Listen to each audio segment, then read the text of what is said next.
RDC est une et indivisible. Et la population répondante, c'est qu'il faut tout arrêter pour faire face à cette situation. Et que nous ferons de cette terre richement bénie un réel havre de paix, de prospérité et de progrès social.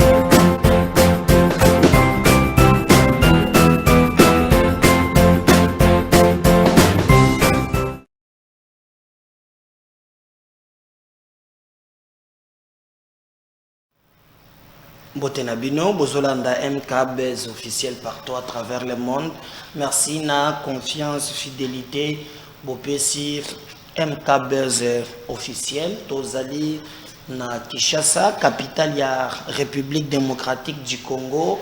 Tozali kosala émission oyo na pesi bande konanga bazolanda na Bujumbura na pesi binombote bande konanga ya Kraptam na pesi binombote boza na Sun City na pesi binombote Luanda merci na pesi binombote boza na Bordeaux boza na Nantes boza pe na Philadelphie aux États-Unis na pesi binombote boza ndanga na Canada na Toronto na Ottawa na pesi binombote vous nous suivez na Kasangulu vous nous suivez na Idiofa.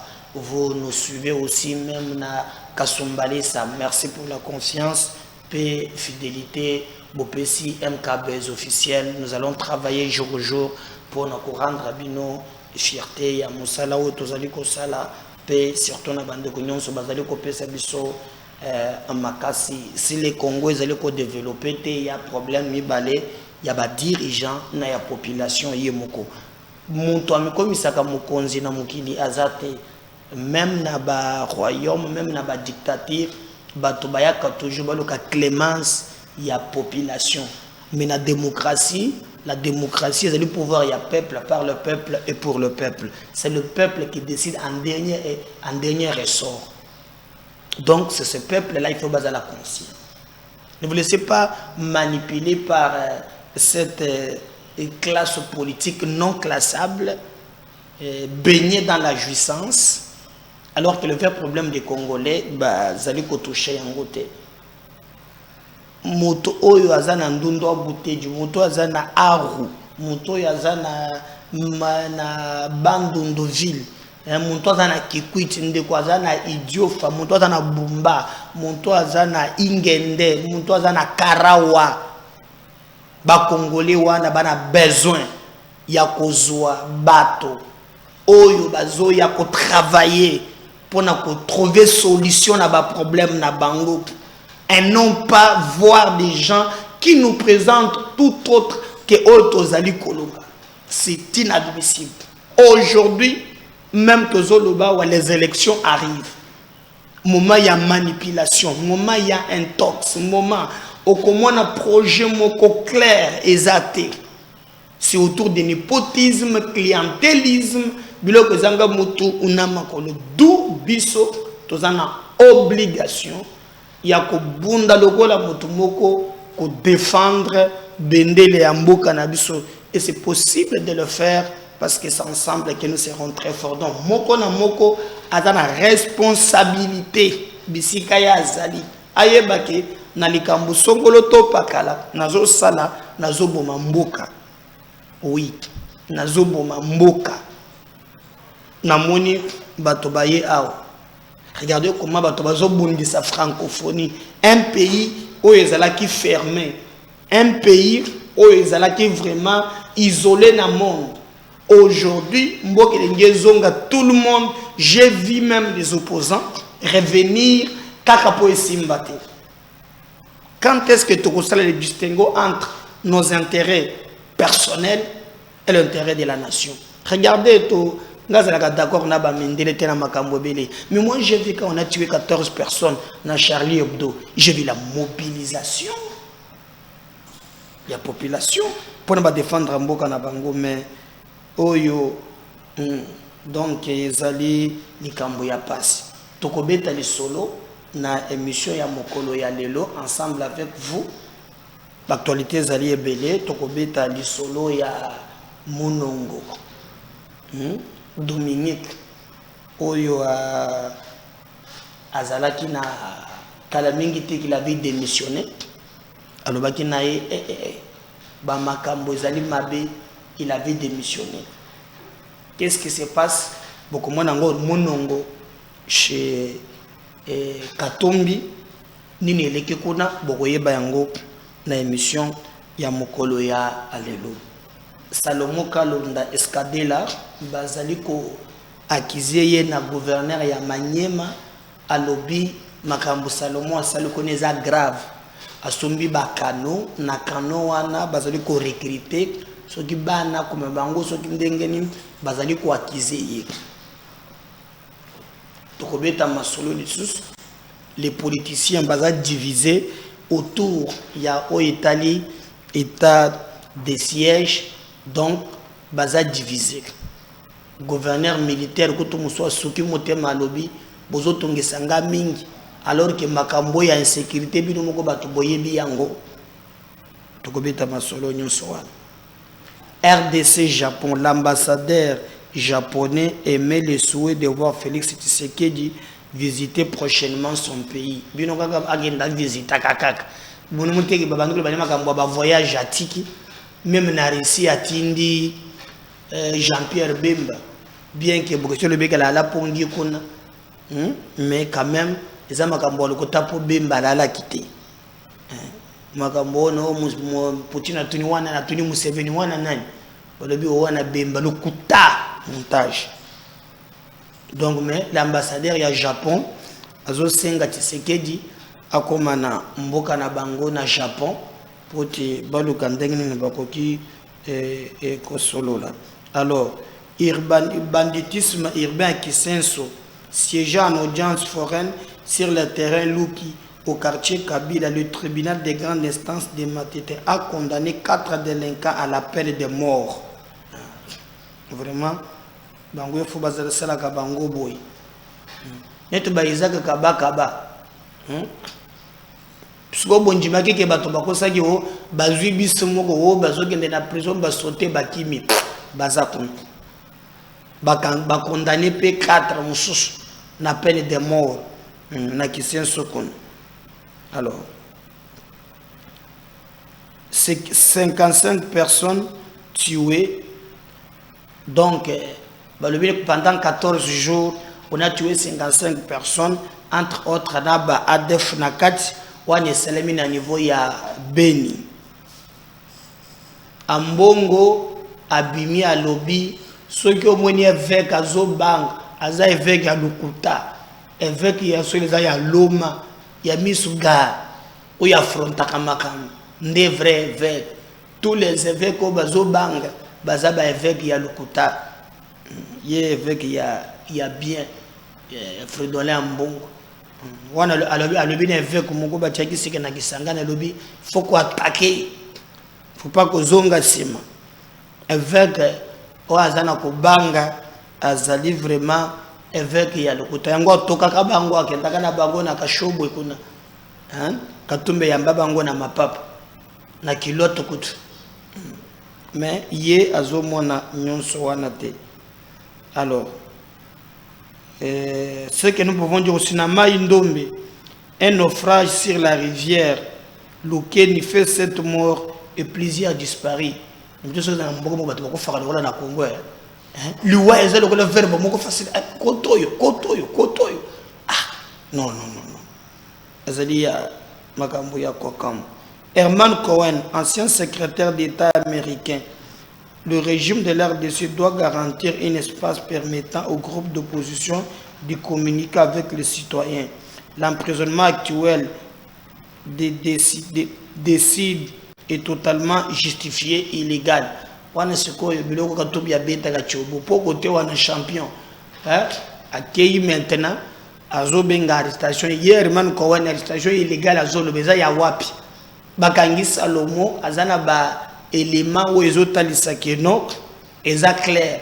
Bolandaki Bolengentenga zo confirmé yango. Sukoyo bakeko le Herman Cohen pour Yakobima aloba vraiment ils allaient y passer. Nous l'avons même souligné que non, na procès où ils ont banda, ils allaient procès à Salomo Kalonda où ils allaient conseiller il y a Moïse et Katumbi Tchabou procès na ye ils ont banda lobby jeudi batebele bazali kozela yango. Donc la plupart ya bato balobi eza politique, mais bamusu balobi eza nango makambo politique te, ezali makambo touché na sécurité ya mboka na biso. Je pense que bazuzi nde bato bakoki ko fixer biso na sort ya bandeko wana bazali na boloko po azaka kaye moko te. Bon, on parle souvent de Salomon, mais na côté ensemble mukeba ipe azana kati na makala depuis que dossier na ye ba singango en communication niveau ya cour constitutionnelle. Vraiment atikala jamais ko ozwa tope ko senga ayango, mais biso toyoki ke dossier eza fixé, ezali dossier ya Salomon Kalonda. Et d'ailleurs na salaki na première émission na ebisa bino que déjà ministre provincial la sécurité na gouverneur oyo ya Maniema bazali ko akizeye.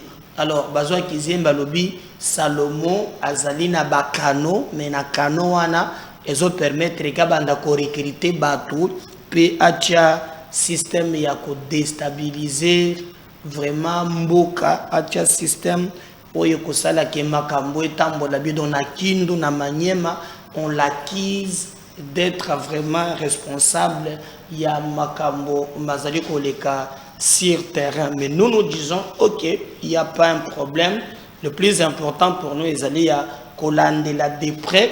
En tout cas, Nini Salomon a sali. Et comme ezali kambo ya ba règlement compte personnel te gouverneur ya Maniema lobi ke bakotia nini ko sala public bato bakoyoka ke non seulement bato bazomona Katanga, bato bazomona Kinshasa, mais aussi même na Maniema balingi bapelisa Maniema bazo ville ya Maniema bazwi tono bachena moto epeli nani azana kati batangi Salomon Kalonda basi bakangi kano moko oyo ebandaki komema mwana bana mususu balibeza 3 mais moko bakangi. Alors on attend voir des explications, mais déjà parti politique na lobi ke za acharnement eza biloko ya lokuta bakoki ko croire na yango ata mokete. Bon, comme aopo sokyo yebani bakokanga yote, tout devient politique. Le procès de Salomon Kalonda, conseiller spécial de l'opposant Moïse Katumbi, va démarrer ce jeudi 17 août à Kinshasa à la cour militaire. Annonce ce mardi 15 août sa défense, citée par le journaliste Stani Boujakira, la nouvelle appellation. Voilà. Dans le contexte, les bras droits de Moïse Katumbi est notamment accusé de conspiration selon les services de sécurité de la République démocratique du Congo, voulant se rendre à Lubumbashi le 30 mai dernier. Le collaborateur du président de l'Ensemble pour la République avait été interpellé par la police en étant muni d'une arme. Salomon Kalonda a établi des contacts directs avec le major Ngezi Fred, assistant du Sultani Makenga, qui est le chef de la branche armée du mouvement terroriste M23, le général Kouroutuera Patrick, le général Ruki, le général Alex et Karega Vincent, ancien ambassadeur du Rwanda à RDC, afin d'encourager la guerre menée par le M23 pour obtenir les négociations politiques de faire tomber la loi et le vote de la loi dite Tchani d'après les précisions des renseignements militaires. Son parti politique continue de dénoncer une arrestation politique en jeu dernier la famille politique de Moïse Katumbi, candidat déclaré à la présidentielle de décembre prochain, avait qualifié le plus insultant et le plus ignoble les accusations portées sur Salomon Kalonda. Je crois, Maloba na yebisi bino yango nde ba kozelela Salomo Kalonda po ba sambisa yelo bijedi boyoki ba généraux o yazalaki na bango en contact, voire même oyo ambassadeur oyo alongo awa ezali pasi parce que makambo ndenge makokende ezali penza mabe makasi, mais c'est à nous ya kotelema lokola mutu moko pe ko barrer route na ba biloko wana ya buzoba et kolinga ke mboka na biso et comme un état au vrai sens du mot. Vous partagez lien ya ba émission parce que biso to kozala toujours wana pona copier sabino information. Na dossier ya mibale to kobeta toujours na bino bande konangai ezali pe mama na biso moko Godefroy Munongo Godefroy na mikolo ezalaki a obolandaki ndenge nini ba potanaki na bandeko ya parti na ye Ensemble pour la République. Il reprochait entre autres lolenge bazokumbaka makam, surtout après échec oyo et salami entre bandeko ya catholique ECC et les États-Unis sur la candidature de Katumbi. Il s'est dégagé des blocs. Bamso balobi soki Katumbi ndenge azana ye congolais te et que mikanda ko compliqué to banda ko réfléchir sur l'option autoco dégager un candidat à koki ko remplacer ye. C'est Yami Balé, Bamso Balobi, non, Kaka Katumbi, tout ça par tous les moyens, ce gars vous a la candidate, moto et plateau déstabilisé, élection yango et ça le maté. N'a pas de discussion wana, bablo que bande ko se dessiner. Et Katumbi le moko, il chauffe le chaud et le froid. Munongo fait partir pe na bandeko o bakotaki na ba jewana nde bafunda yalaka chaque jour pour na ba mbongo. Vous l'avez si bien même vu que il est allé plus loin qu'au Senga même alobaki basta la même déclaration. Donc il est allé plus loin qu'au Senga même déclaration. Bato basa la déclaration wana baloba comment makambo belebele. Mais ça n'a pas marché. Tangoye a soukité a kamati démission na ya pesi. Mais tant qu'on pesi démission et créer dans le poto buzz. Bato basipelité, bato balobi, il a trahi, il a fait ceci. Makambo ya parti na bango moya kokota ezate. Nous nous demandons vraiment que Bassala par tous les moyens, je dis bien par tous les moyens, il y a Kotombola, Nkita Yamboka, Bassala par tous les moyens, il y a Kotika Kolandaka Batu. Parce que si Maya démission, Katumbi a bengié. Pourquoi Katumbi a bengié? Katumbi azalaka na ye na makambo ya ba Congolais te nakati. Mais alobaka ke mama na ye aza soki muyeke soki muyeke. Alors, Munongo nda azali princesse de Bayek. Donc soki Munongo lelo abimi asali ba déclaration. Ndenge azoloba na audio que non, on peut voir si on peut faire une déclaration. Soki a meki kaka kosa la déclaration, c'est que même côté yé Katumbi bandaki ko djembela comme princesse de Bayeke, yeba ke maman na ye et ko yeba na po babimisela biso no comme Dieu moko beta ka brique na Lubumbashi. Oh oncle paternel, comment papa na yo azamundele muyuda, mais oncle na yo le ki pa azala muin ba besoin abeta ka brique na Bel Air jewa. C'est quoi Munongo alobi o alobaki ka démissionner et il était prêt à faire la déclaration. Ah, Katumbi a moni awa brèche zo fungwam. C'est ainsi que a bengi munongo, a sololina munongo. Je ne vais pas vous dire nini les kaki. Ndo mone ba seki wana pour Katumbi pona communication ako section ya seka ko moni ndo kanganga photo buka ki ngoni biloko ndezo mona wana. Pourquoi faut pas séquencer moko na photo wana? C'est quelque chose qui a été prévu. Et à son tour, mon lobby, ou en tout cas, n'a retiré signature nanga ya démission. Eh, pour ça au Congo, bon mon amagambo. Alobi signature nanga wana.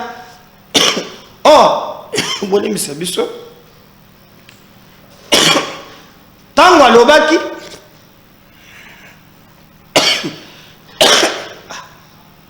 batango ya bati bisoli bilono na totoni hein, mais tango alobaki makambo ya Katumbi alobaki il avait démissionné à cause de la santé, hein. Les éléments où il y a le belaki makalobaki que non, il a démissionné parce que santé n'a pas bandaki ko déranger. Est-ce que santé est bongi na une semaine? Qu'est-ce que les éléments yasika ou esalike directement yé andima kalongoli signature azongeli présidente de la Ligue des femmes? Suivez mon regard. Beaucoup comprendre qu'est-ce que s'est passé. Mais, pour na babilenge, batu oyo, bazali envoûté. Envoûté bango.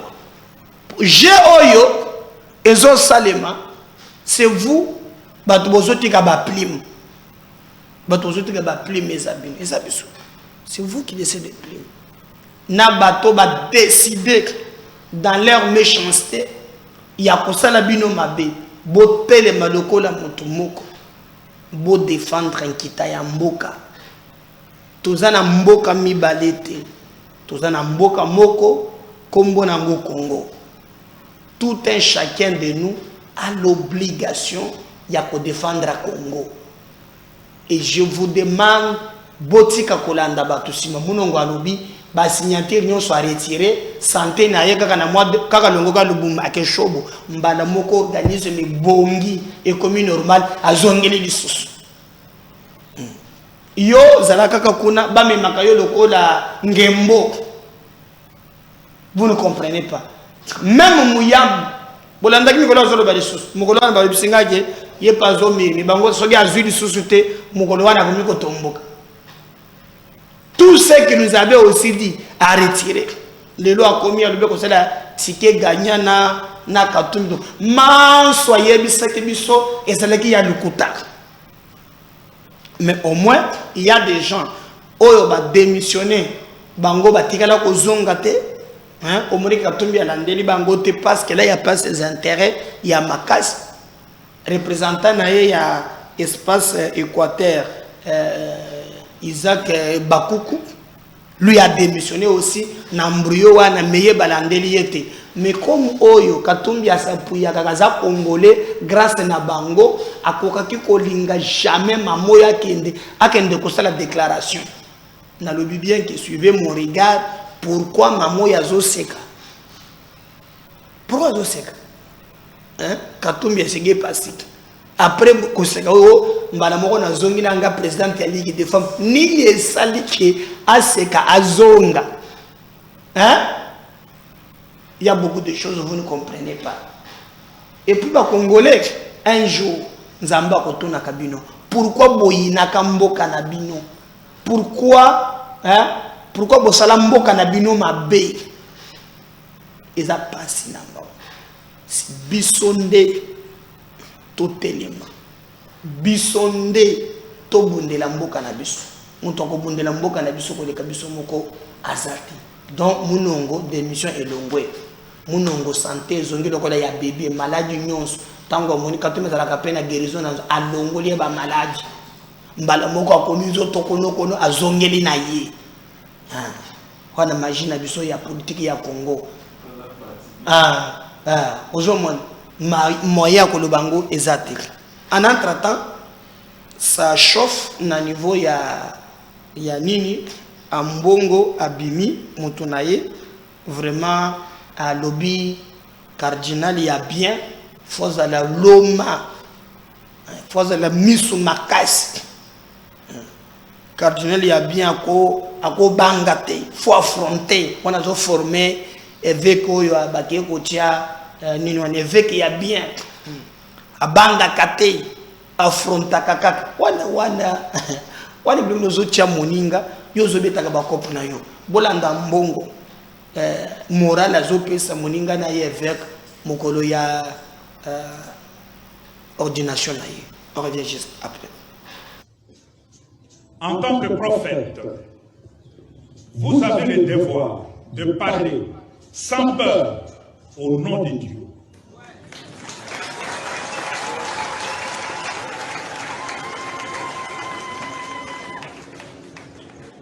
Un évêque peureux est un faux. En tant que prophète, vous avez le devoir de parler sans peur au nom de Dieu.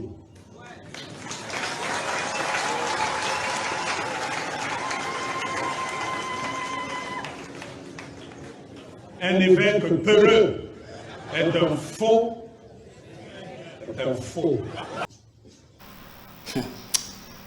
Peu bon azana longia ba bete mona be bon asala ba shona ye gouverneur militaire peut se prononcer dans Mayamatali état de siège table ronde des ans Kinshasa on a parlé du peuple regardez ce qu'il lui a pensé sur terrain on va revenir juste après. Tout comme ça, s'il y a l'insécurité ici en Ituri, c'est parce qu'on ne veut pas adresser le vrai problème. On ne veut pas adresser le vrai problème.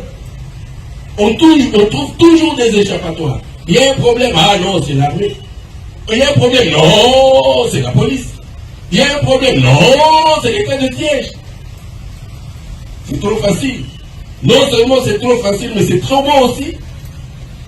L'état de siège peut partir aujourd'hui, je vous ai toujours répété, et je veux que les Ituriens m'écoutent. L'état de siège peut partir aujourd'hui. Si le chef, nous sommes venus en mission, si le chef de l'État dit maintenant, il dit maintenant partez, il ne nous laissera même pas le temps d'aller faire nos valises. Parce que c'est comme ça, nous les militaires. Il y aura un avion là-bas, nous allons partir. C'est comme ça, nous sommes formés comme ça. Mais il restera un problème. La réconciliation, comme je vous ai parlé. Le pardon. Vous êtes-vous réconciliés? Vous êtes-vous pardonnés? C'est de ça qu'il s'agit. Parce que sinon, nous restons dans la même situation. Avec des bandits qui viennent profiter du désordre que nous-mêmes nous créons ici. Pourquoi ils quittent la Tchopo pour venir ici? Pourquoi? On n'a pas que la Tchopo. Et on n'a pas que l'Ituri. Ils peuvent aller au nord du Bangui, au sud du Bangui, à Isala. Mais pourquoi ils viennent ici? C'est parce qu'entre nous ici, il y a un problème. On a un climat ici qui permet que ce genre de gouvernement de monsieur arrive ici, qui viennent profiter dans cette eau trouble. Et c'est le message que je voudrais encore lancer aux Ituriens. Cultivons la paix. Regardons-nous en face. L'Ituri est très riche. Et voilà. Vous savez, c'est comme ça. Quand les gens se bagarrent, ils sont distraits, les criminels arrivent. Ils viennent se servir. Combien de temps on va laisser ces criminels venir se servir chez nous pendant que nous sommes en train de nous bagarrer? Combien de temps? Voilà. Naba Mikolo, après Bazana parler du peuple là. Félix Tshisekedi a l'obéli yango. Moi je vais revenir après. Voilà ce que le président dit dans Makambotali. état de siège. Et moi, je vais revenir numéro, surtout n'oubliez pas de vous abonner. Merci. Bye. Tout ce que le Premier ministre a dit rencontre les échanges qu'il a eus dans le passé. Le protocole invite son Excellence, Monsieur le Président de la République, pour son discours.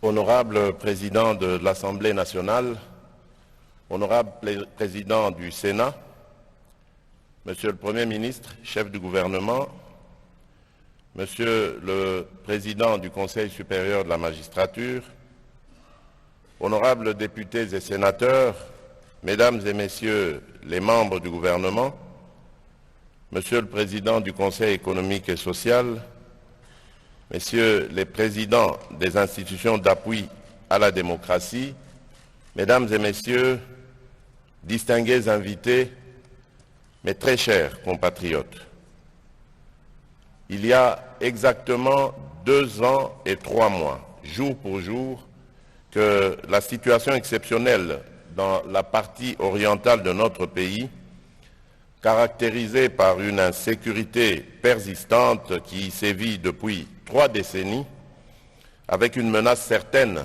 sur la souveraineté nationale et le fonctionnement régulier des institutions, m'imposait, en vertu des obligations constitutionnelles et conformément aux dispositions des articles 69, 85, 144 et 145 de la Constitution, de proclamer l'état de siège dans les provinces de l'Ituri et du Nord Kivu par l'ordonnance numéro 21/015 du 3 mai 2021. En effet, après avoir dûment informé la nation par mon adresse, j'avais activé ce dispositif constitutionnel exceptionnel avec l'engagement et la détermination d'endiguer ces menaces graves et de sécuriser les populations et leurs biens. Le tout dans le seul but de rétablir la paix qui soit durable en vue de stabiliser cette partie du territoire national longtemps en proie à des conflits et d'amorcer enfin son processus de développement au même titre que toutes les autres provinces de notre pays. C'est dans ce sens qu'il faut comprendre le maintien à ce jour de cette mesure exceptionnelle. Ceci notamment à travers ces prorogations successives et les missions d'itinérance initiées en collaboration avec le gouvernement, comme l'a dit Monsieur le Premier ministre, s'inscrivant dans une perspective de consolider les acquis des opérations militaires et de poursuivre les actions d'envergure engagées en vue de mettre fin au terrorisme et de restaurer l'autorité de l'État dans nos provinces. Cependant, je suis conscient de ce que ce régime, voulu exceptionnel par le Constituant, n'a pas vocation à s'éterniser.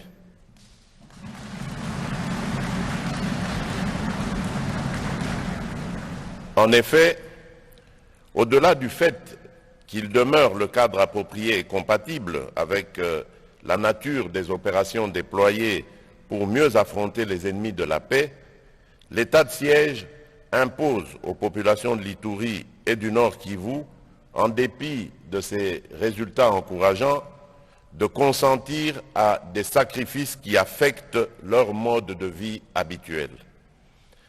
À ce propos, des rapports des missions d'évaluation de l'état de siège effectués par le gouvernement ont mis en lumière quelques atermoiements et autres divergences quant aux effets durables de la dite mesure pour lesquels des recommandations ont été formulées.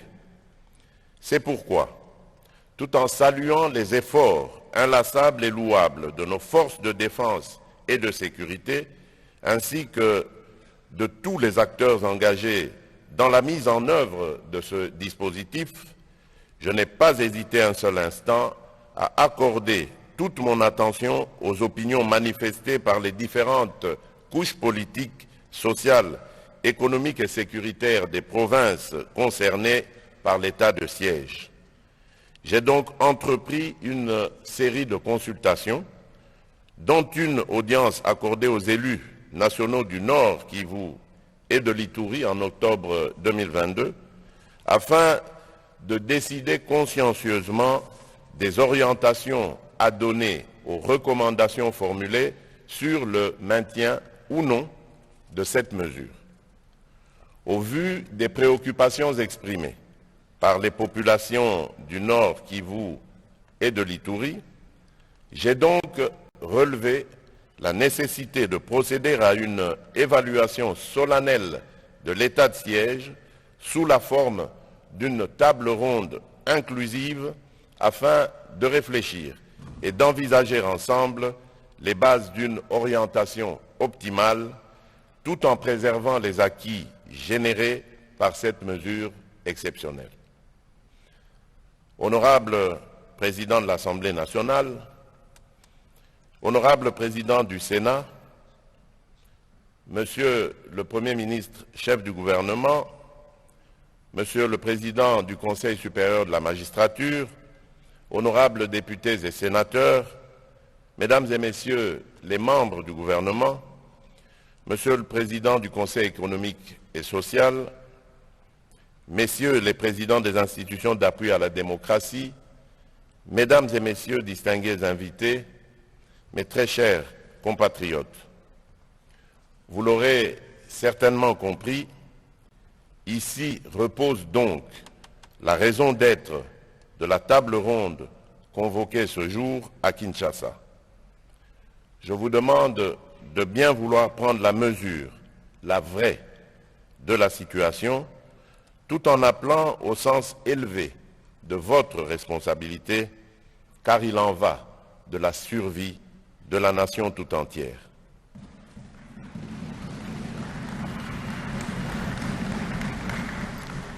Je vous exhorte donc, chers compatriotes, chers participants, dans un esprit d'unité, de cohésion et de tolérance mutuelle, à consacrer ces 3 journées au développement d'une réflexion approfondie sur l'état de siège et de sa gouvernance actuelle.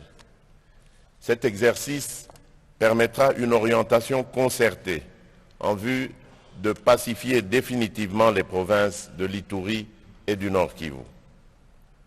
Je ne saurais en outre clore mon propos sans lancer un appel patriotique à ces Congolaises et ces Congolais qui sont encore malheureusement engagés dans la poursuite d'actions subversives contre la mère patrie. Je tiens à rassurer la nation que le gouvernement de la République s'est engagé de bonne foi à offrir une dernière chance de sortie pacifique aux groupes rebelles encore présents sur le territoire national à travers le programme de désarmement, démobilisation, relèvement communautaire et stabilisation, le PDDRCS en sigle. En vous souhaitant de fructueux échanges, je déclare ouverte la table ronde sur l'évaluation de l'état de siège dans les provinces de l'Ituri et du Nord Kivu. Que Dieu bénisse la République démocratique du Congo et son peuple. Je vous remercie. Le président de la République vient donc d'élancer la table ronde, les travaux sont ouverts et je crois que selon l'exhortation du président de la République, les participants ont pris la mesure de leurs responsabilités jusqu'à Kusema. Et le président de la République a donc exhorté les participants. La